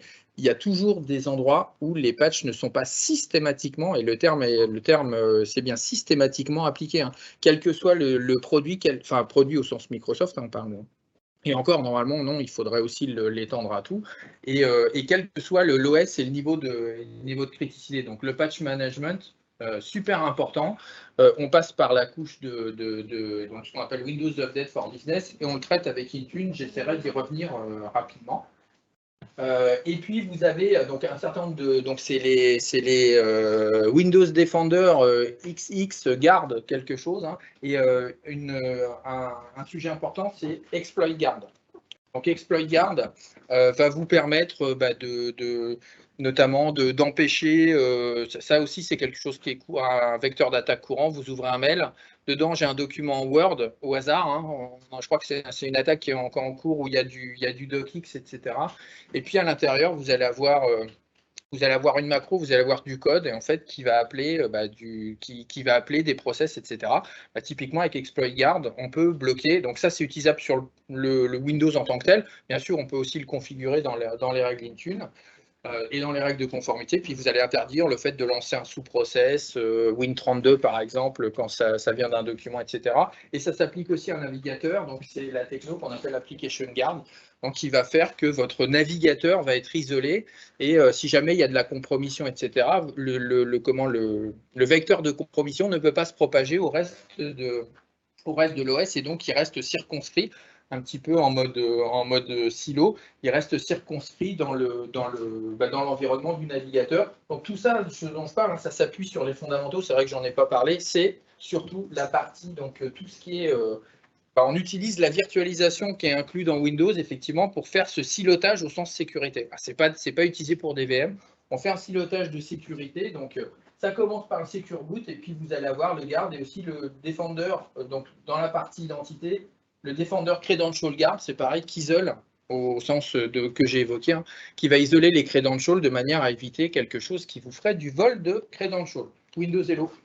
Si tu veux rajouter quelque chose. Oui, je voulais juste rajouter un point rapide, en fait, c'est qu'effectivement, l'intérêt d'un Windows 10 ou l'intérêt d'un Windows 11 par rapport à un OS plus ancien, 7, etc., c'est clairement pas le menu démarrer au milieu, les tuiles ou les trucs, c'est vraiment en fait la sécurité qui est embarquée à l'OS.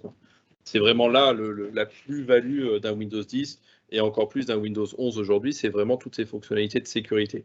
Et effectivement, Hervé en a très bien parlé, c'est tout ce qui est System Guard, enfin tout ce qui est sécurité basée sur la virtualisation, qui est quelque chose qui est presque indispensable à mettre en œuvre aujourd'hui. Ça fait partie des recommandations que l'ASR, rappelez-vous, va être capable de vous fournir, c'est de mettre en place ces fonctionnalités. Il y a un livre blanc qui existe, qui a été produit par l'ANSSI, qui vous explique effectivement pourquoi mettre en œuvre ces fonctionnalités de sécurité basées sur la virtualisation. Je pense notamment au secteur public. Le secteur public aime beaucoup, et à juste titre, les recommandations fournies par l'ANSSI. Donc, n'hésitez pas à regarder ce livre blanc. Mais effectivement, c'est globalement, sans rentrer dans le détail de chacune de ces fonctionnalités, mais c'est la capacité d'isoler certains composants, certaines ressources sensibles du système de l'OS qui se retrouvent en dessous. Donc, Hervé en a parlé, Credential Guard, par exemple, va permettre d'isoler dans un container virtuel les secrets d'authentification Windows, les tickets d'accès à des services Kerberos, de sorte que si le système en dessous vient être compromis, eh bien ces secrets, eux, ne l'auront pas été et seront restés intègres. Donc ce sont des fonctionnalités qu'apporte Windows 10. Ce sont des fonctionnalités qu'apporte également Windows 11, que vous pouvez mettre en œuvre ou qui sont en œuvre par défaut maintenant avec Windows 11, d'où les prérequis supplémentaires que l'on demande pour pouvoir installer Windows 11, c'est que la plupart de ces fonctionnalités maintenant sont installées par défaut, là où avant elles étaient optionnelles avec Windows 10. Donc il ne faut pas hésiter à en user et en abuser, effectivement, et quand on veut étendre, donc il y a la partie chiffrement aussi qui est importante, et quand vous voulez étendre, c'est ce qu'on va trouver à droite, hein. Donc l'EDR, effectivement, dont on a parlé, et la partie liée à l'identité, tout ce qui est effectivement autour d'Azure AD Premium, donc l'accès conditionnel, tu l'as montré, alors côté, là, on l'a vu, la partie, les conditions un petit peu côté poste, donc on peut rajouter les conditions côté identité, et puis Azure AD Identity Protection avec le MFA Password Protection et tout un tas de technos dont on a parlé lors de la session 2 avec Jean-Philippe. Ensuite, tu t'as montré la console, donc l'endpoint, Microsoft Endpoint Manager Admin Console tout à l'heure. Donc rapidement, hein, et puis tu avais commencé effectivement une stratégie de compliance de device. Donc c'est une console, voilà, Intune. Je vais y revenir un petit peu après par rapport à Configuration Manager, SCCM. SCCM, alors pour en avoir fait depuis des années, puisque c'était du SMS 1.2, hein, à l'époque, donc c'était avant les années 2000. C'était un outil, enfin quand on parlait d'outils comme ça, c'était des outils de gestion de parc. On appelait ça Intune. C'est absolument pas un outil de gestion de parc. Intune, c'est un outil de gestion de la conformité des machines. Voilà, avant tout. Donc ça fait pas forcément les mêmes choses. L'inventaire, c'est pas forcément un sujet, un inventaire matériel logiciel. Par contre, la conformité, donc c'est vraiment au cœur d'Intune. Donc on va retrouver effectivement j'ai illustré donc des baselines, hein, qui existent, qui vous permettent effectivement pour Windows 10, pour Edge, pour Windows 365, donc le cloud PC, etc. Alors là, c'est illustré pour Windows. Intune, ça marche aussi, et ça marche aussi bien, je vais même l'utiliser, pour de l'iOS, de l'Android, une bonne partie du Mac, et sous couvert de discours Linux, comme je disais tout à l'heure, on s'autorise à penser que. Donc, ouais, donc juste pour compléter, si tu me permets, après j'arrête de t'interrompre. Je t'en prie. Chez Microsoft, on a grosso modo deux outils pour gérer les devices. On a soit SCCM, qui s'appelle plus SCCM aujourd'hui, mais qui s'appelle MECM, parce qu'on aime bien renommer les produits quand les gens commencent à comprendre ce que c'est, mais c'est la même chose. Ça reste. Ça veut bien dire qu'il y a une seule licence. Voilà, j'ai une seule licence et j'ai les deux produits. Voilà. On va l'appeler Configuration Manager, comme ça. Voilà. Tout le monde sait ce à quoi je parle, qui est un outil de gestion de parc traditionnel, mais on-premise, donc qui nécessite déploiement de serveurs, etc. Et on a à l'opposé le MDM, donc Intune, qui est de la gestion de postes au travers du cloud. Donc après, vous choisissez l'un ou l'autre, ou l'un et l'autre. C'est-à-dire qu'aujourd'hui, pour gérer un terminal, soit on gère un terminal, entre guillemets, de manière traditionnelle, on-premise, avec du SCCM, avec de l'Active Directory, de la GPO, comme on fait depuis la nuit des temps. Soit on est à l'opposé totalement inverse, et nous on préfère c'est de la gestion dite moderne, c'est-à-dire au travers de Intune, au travers de l'Azure AD. Soit on a quelque chose qui est hybride, on appelle ça du co-management, où on va avoir un PC qui sera rattaché aux deux environnements, donc un environnement Intune plus Azure AD, et également un environnement SCCM Active Directory. C'est vous qui choisissez ce que vous voulez. Après, notre préférence, c'est plutôt effectivement d'aller vers ce genre d'outils, puisque c'est ce qu'on considère être l'avenir, mais choisissez ce que vous voulez. Alors, ce que je vous ai illustré, justement, pour dire que c'est pas juste du. Alors, la capture d'écran, c'est pas la dernière à jour, hein, c'est aussi la magie de ces outils en évolution continue, c'est-à-dire que les options, ça change, on en a plus. Parfois, on en a moins. Et puis, l'interface, elle change. Donc, voilà, on a l'habitude, quand on fait des captures d'écran, qu'elles soient obsolètes une semaine ou 2 semaines après. Mais là, vous avez illustré, donc en bas à droite, un accès, enfin un contrôle d'intégrité, donc qui servirait dans l'accès conditionnel, par exemple pour de l'Android, qui va dire est-ce que effectivement la partie, est-ce que j'ai de l'Android à jour, est-ce que mon device il est routé, parce que s'il est routé, c'est pas bien. On a fait sauter tous ces mécanismes de silotage qui comme ce qu'on retrouve avec les gardes quelque chose sur Windows 10. Donc potentiellement le device est à risque, donc on se servira de ces informations dans l'accès conditionnel pour interdire l'accès à partir d'un Android qui serait compromis. Et puis la remarque qu'on a souvent par contre, c'est dire ouais mais dans SCCM on pouvait faire plein de trucs avec les modèles de déploiement, dans Intune on n'a pas tout. Alors pour ceux qui connaissent, donc toutes les subtilités pour cibler des déploiements, etc. Enfin d'avoir une intelligence dans les critères qui peuvent être définis. Donc, ce que vous allez retrouver illustré ici, effectivement, dans les stratégies de conformité Windows 10 et 11, c'est assez récent. En fait, on va trouver deux choses. La possibilité, effectivement, de dire, je vais mettre des règles de détection. C'est-à-dire, ma stratégie s'applique si j'ai détecté quelque chose. Typiquement, c'est ce qui est illustré ici. On va dire, ça s'applique à certains modèles d'L. Voilà. Ou alors, on peut appliquer aussi des modèles basés sur des scripts JSON. Donc, c'est ce que vous avez illustré ici pour, voilà, sur cette partie-là, pour effectivement appliquer un modèle de conformité un peu différent de ce que vous avez, parce que dans l'interface, j'ai ce que j'ai dans l'interface. Voilà, ça vous permet de sortir de cette interface-là. Donc, vraiment, Reflex Intune, c'est un outil de... Alors, je n'ai pas montré la partie patch management, mais avec Windows Update, Delivery Optimization, etc., il y a vraiment tout ce qu'il faut pour dire WSUS, c'est bien, mais c'est un petit peu dépassé, ça évoluera plus, faut pas se mentir. Et donc, côté Intune et Windows Update for Business, on a vraiment tout ce qu'il faut pour assurer un patch management efficace. Juste rapidement pour revenir, j'accélère un petit peu pour pas dépasser. Donc, revenir sur ce que tu disais, effectivement, l'idée, c'est de dire si vous avez déjà du legacy avec du SCCM, vous n'avez que du SCCM, surtout, mettez en place la partie moderne et un petit peu comme on aurait de l'hybridation entre AD et Azure AD avec de l'Azure AD Connect, on aura du co-management qui vous permettra de tirer le meilleur parti des deux mondes avec SCCM, avec Intune pour gérer, je sais pas, SCCM, enfin le cas traditionnel qu'on a, c'est plus SCCM, j'ai beaucoup de postes on-site, donc je les gère avec SCCM. Et par contre, tous les postes, et là, si on parle de télétravail, je pense que c'est des choses qui vous parlent. Quand Internet est le réseau d'entreprise, Intune est beaucoup plus légitime que SCCM qui nécessitera un VPN, voilà, notamment. Ou du CMG, ou enfin des... 15 secondes parce que le temps tourne effectivement. Tu vois, tu m'as dit de parler tout à l'heure. Non, 15 secondes. Juste pour illustrer effectivement cette histoire de co-management, souvent en fait il y a un bloqueur qui empêche les gens d'aller vers du moderne. La plupart sont intéressés pour aller vers du modern management parce qu'on n'a pas à avoir de serveurs à gérer, de mettre à jour, etc. Je pense que tout le monde comprend l'intérêt de ce genre de solution. L'intérêt de garder un mode hybride ou de co-management comme ça, c'est qu'il y a souvent deux choses qui sont problématiques à la bascule directe dans du cloud, c'est les applications, parce que souvent elles sont publiées par un SCCM ou par un outil on-premise, et le deuxième, ce sont les GPO. Et donc effectivement, ce mode d'hybridation va permettre, ça, on peut rester comme ça, il n'y a pas de souci, mais c'est souvent vu comme étant une passerelle, c'est de se dire, finalement, je vais avoir un PC qui va être géré des deux côtés, donc je vais tirer parti de ce que m'apporte le cloud, en termes d'accès conditionnel, en termes de le DR et toutes ces choses-là.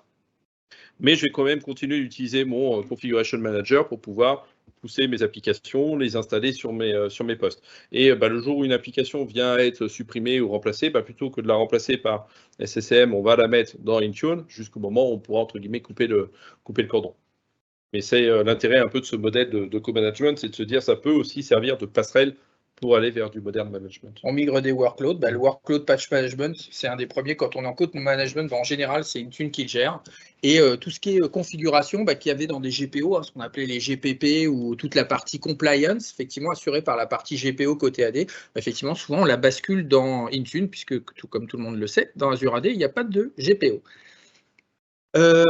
Rapidement, donc le fait est, donc ça, là je l'ai déjà évoqué, la partie Microsoft. C'est quelque chose qu'on a beaucoup de demandes en ce moment. Donc juste pour vous présenter rapidement, c'est quoi un Microsoft par rapport à un SOC? C'est assez évident, c'est qu'effectivement, où un SOC va être assez généraliste, donc Security Operations Center. Donc soit vous avez une équipe en interne quand en général vous êtes une assez grosse société, soit vous faites appel effectivement à un partenaire. Donc en l'occurrence, ça peut être volontiers Med6.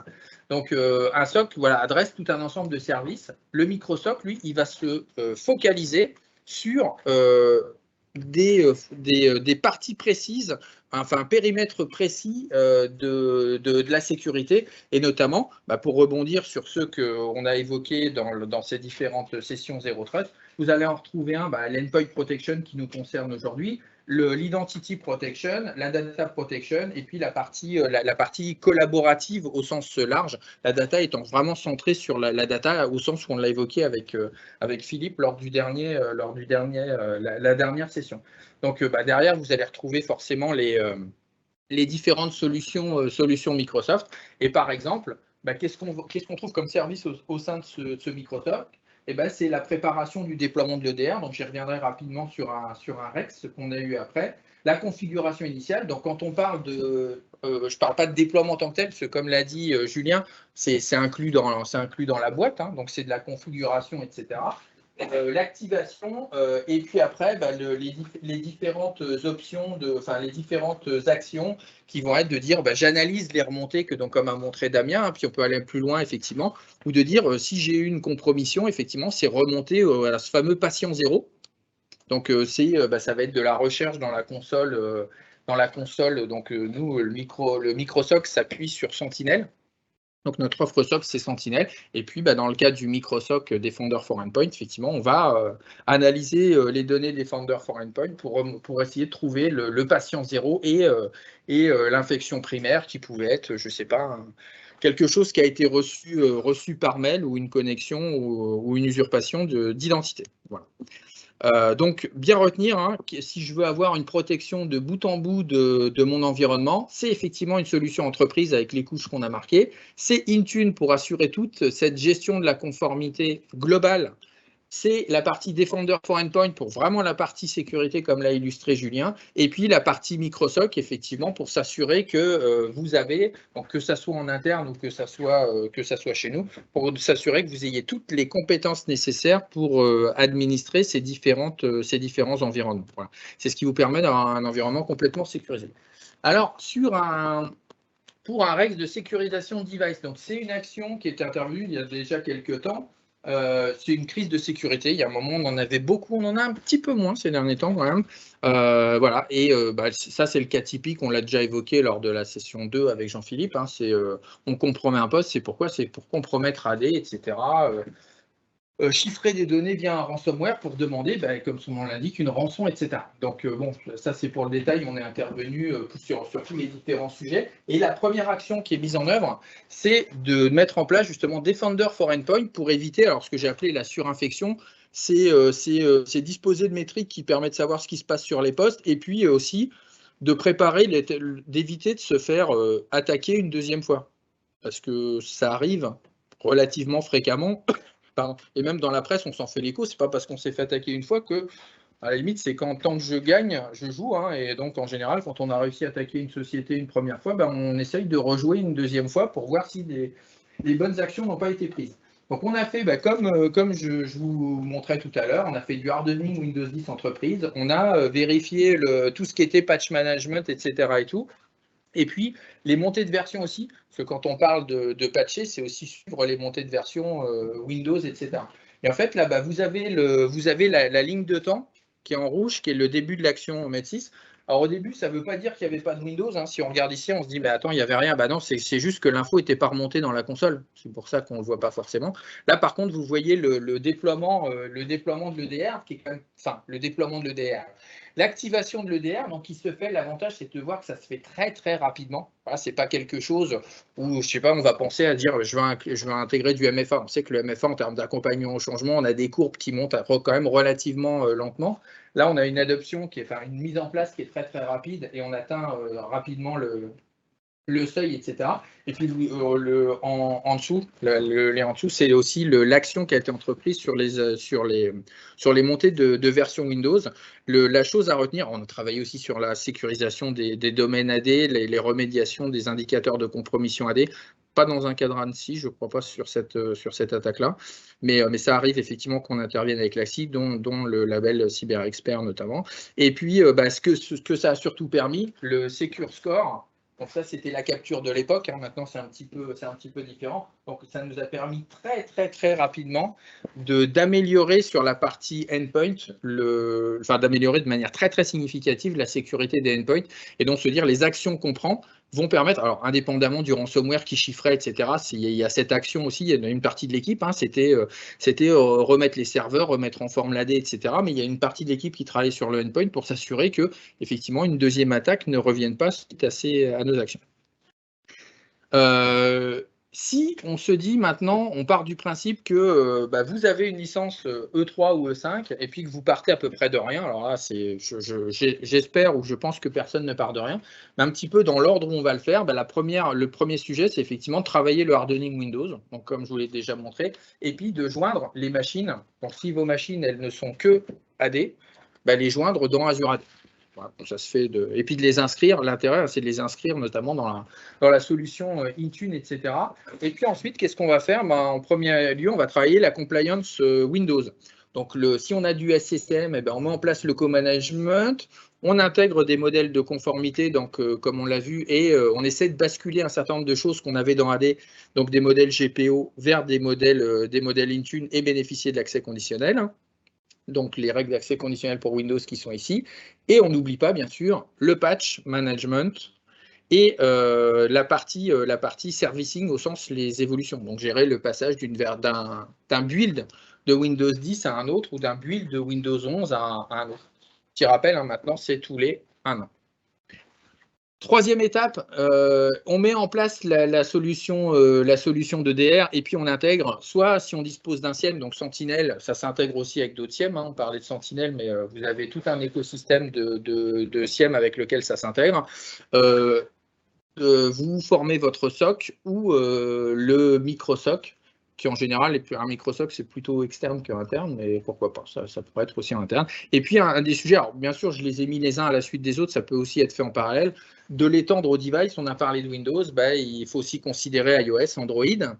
Donc, avec la gestion de profils, donc des devices qui seraient soit ce qu'on appelle fully managed, donc c'est complètement géré par l'entreprise, l'utilisateur. Enfin voilà, j'ai fourni le device et je le gère de A à Z, ou ce qu'on appelle des devices de type BYOD, qui sont des devices un petit peu perso sur lesquels, effectivement, la règle que tu montrais tout à l'heure, je vais faire une règle d'accès conditionnel pour dire, OK, c'est ton device, je ne vais pas te les distribuer d'appli, je ne vais pas faire de MAM, forcément de ce qu'on veut dire. Par contre, si tu vas accéder à Office 365 à partir d'un device Android qui est routé, c'est juste no way. Et puis, effectivement, regardez aussi côté macOS. Alors, il y a un petit peu moins de fonctionnalités et ou pourquoi pas Linux si on s'autorise à penser que ça va arriver dessus. Et puis, déployer Defender. Il y a un client Defender iOS, comme tu l'as montré tout à l'heure, et Linux et macOS et Android. Donc, les déployer sur ces devices. Très rapidement, pour terminer, le questionnaire de maturité, donc vous êtes habitués maintenant, c'est un petit peu le fil rouge de toutes ces sessions. Donc, vous avez l'adresse. De toute façon, il y aura, pour ceux qui sont présents, l'enregistrement qui sera disponible.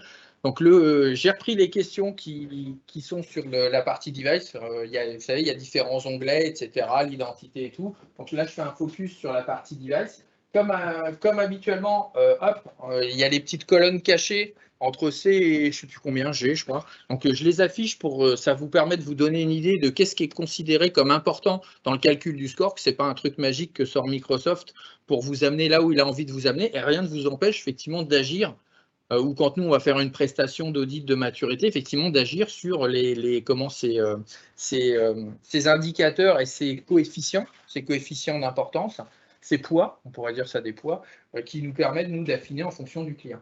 Donc, la partie par rapport à d'autres, on a vu l'identité et la data, c'est relativement équilibré entre tous les différents sujets, c'est une première remarque.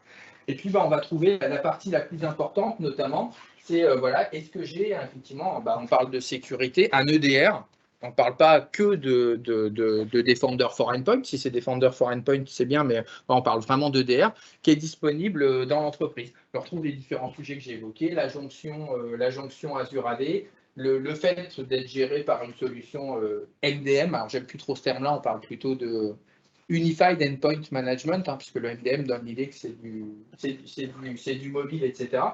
Mais ça fait référence à des solutions comme Intune, etc. Et puis, en fait, il y a 13 questions.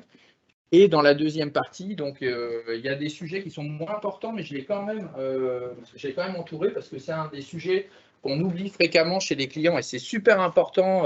Alors, en termes de compliance, parce qu'il y a des risques, mais aussi en termes histoire de quand on fait des montées de niveau pour s'éviter des écrans bleus, il est super important de gérer la mise à jour des drivers et des firmware. Des firmware, quand on parle notamment du UEFI, parce qu'effectivement, ça participe à la sécurité des devices. Donc, on va terminer comme d'habitude. Donc, on peut vous accompagner. Microsoft nous finance pour qu'on puisse intervenir chez vous gratuitement, enfin pour vous, puisque c'est Microsoft qui nous finance au travers d'un certain nombre d'ateliers d'assessment, donc autour de la sécurité. Donc, celui qui va nous concerner, par exemple, là, c'est le Threat Protection, le Threat Protection Workshop. Il y en a sur l'identité, il y en a sur la data. Donc, n'hésitez pas à nous solliciter pour l'exécution de ces workshops. On en réalise beaucoup actuellement, notamment autour de la sécurité. Alors, il y en a d'autres sur les infra Azure, il y a d'autres sujets, hein, mais sur le sujet sécurité, sollicitez-nous. Petit rappel que je mets aussi à chaque fois, il y a toute comment sur la partie avec le lien qui vous indiquait, donc le MCR, l'AK.ms MCRA, donc c'est ce qui est la cybersécurité référence architecture, dont on retrouve la partie device qui se retrouve ici. Et merci si tu veux me rejoindre, Julien. Donc c'est le dernier. On termine en beauté, hein, Julien, à Nantes. Il fait super beau. On est au bord de la Loire et tout. Donc on vous remercie d'avoir été présent. Donc tous les événements seront en ligne, dont le premier avec Jean-Yves Grasset, donc le National Security Officer, Marseille avec Jean-Philippe, pardon, Toulouse avec Philippe, et puis Nantes avec toi. Et voilà. Donc, je te laisse le mot de la fin. Non, écoutez, merci pour votre participation. Merci pour. J'ai une question en ligne à laquelle je vais répondre dans une seconde. Pour les autres, écoutez, je vous souhaite une excellente fin de journée, un bon appétit, peut-être un peu tôt encore. Et puis merci pour l'invitation, Métis, nous avoir conviés à ces événements. Toujours un plaisir. Donc voilà, protéger vos terminaux, c'est essentiel, c'est vital. On ne peut plus se dire aujourd'hui qu'on ne peut pas être une cible. Tout le monde est une cible, que ce soit à titre privé, que ce soit une entreprise du CAC 40 ou que ce soit une petite PME. Tout le monde est ciblé et voilà, de façon assez exponentielle malheureusement. J'avais une question et après je m'arrêterai là-dessus dans le chat concernant la capacité d'avoir un outil qui permettait de migrer automatiquement des GPO vers des profils de configuration dans Intune. Donc non, il n'existe pas d'outil qui permet de faire ça. Dans Intune, vous avez la capacité d'importer une GPO qui va mouliner entre guillemets et vous donner un ensemble de compatibilité MDM, c'est-à-dire se dire je prends ma GPO, je la mets dans Intune et Intune va dire sur tout ce qui est configuré dans cette GPO, je suis capable d'en configurer disons 80%. C'est pas quelque chose que je vous recommande d'utiliser dans le sens où on va faire des choses au travers d'une GPO qui vont cibler par définition un environnement plutôt on-premise, qui n'ont pas de sens dans un environnement cloud. Exemple bête, celui que je donne souvent, on avait des GPO avant qui permettaient de forcer un utilisateur à changer son mot de passe tous les 10 jours, de ne pas pouvoir utiliser les X derniers mots de passe, avoir tant de niveaux de complexité, etc. Dans le cloud, on va peut-être faire les choses différemment. On va dire, plutôt que de faire ça, on va plutôt faire du MFA, par exemple, et de l'accès conditionnel. Donc, on va faire les choses différemment. Donc, ça explique que de temps en temps, on n'est pas capable de trouver un paramètre de GPO avec un paramètre dans le MDM. C'est simplement qu'on va faire les choses différemment, souvent mieux dans le cloud, mais différemment. Voilà. Après, vous avez aussi vos partenaires qui sont là pour vous aider là-dedans. Côté Microsoft, on pousse également dans nos outils, on en a parlé rapidement, ce qu'on appelle des baselines de sécurité. Donc, c'est un ensemble de paramètres que Microsoft recommande d'activer pour un PC, par exemple, qui serait managé dans le cloud, ce qui vous permet de ne pas partir d'une page blanche, mais de partir déjà d'un niveau que nous, on recommande de mettre en œuvre. Mais voilà, la recommandation, si demain vous voulez aller vers du cloud, c'est de ne pas essayer à tout prix de matcher une GPO avec un environnement MDM parce que ça n'a pas toujours de sens. Ça n'a pas toujours de sens. Voilà. C'est vraiment la recommandation que je peux vous faire. Eh bien, écoutez, merci à nouveau. Et écoutez, excellente fin de journée à toutes et tous. Au revoir à toutes et tous. Au revoir.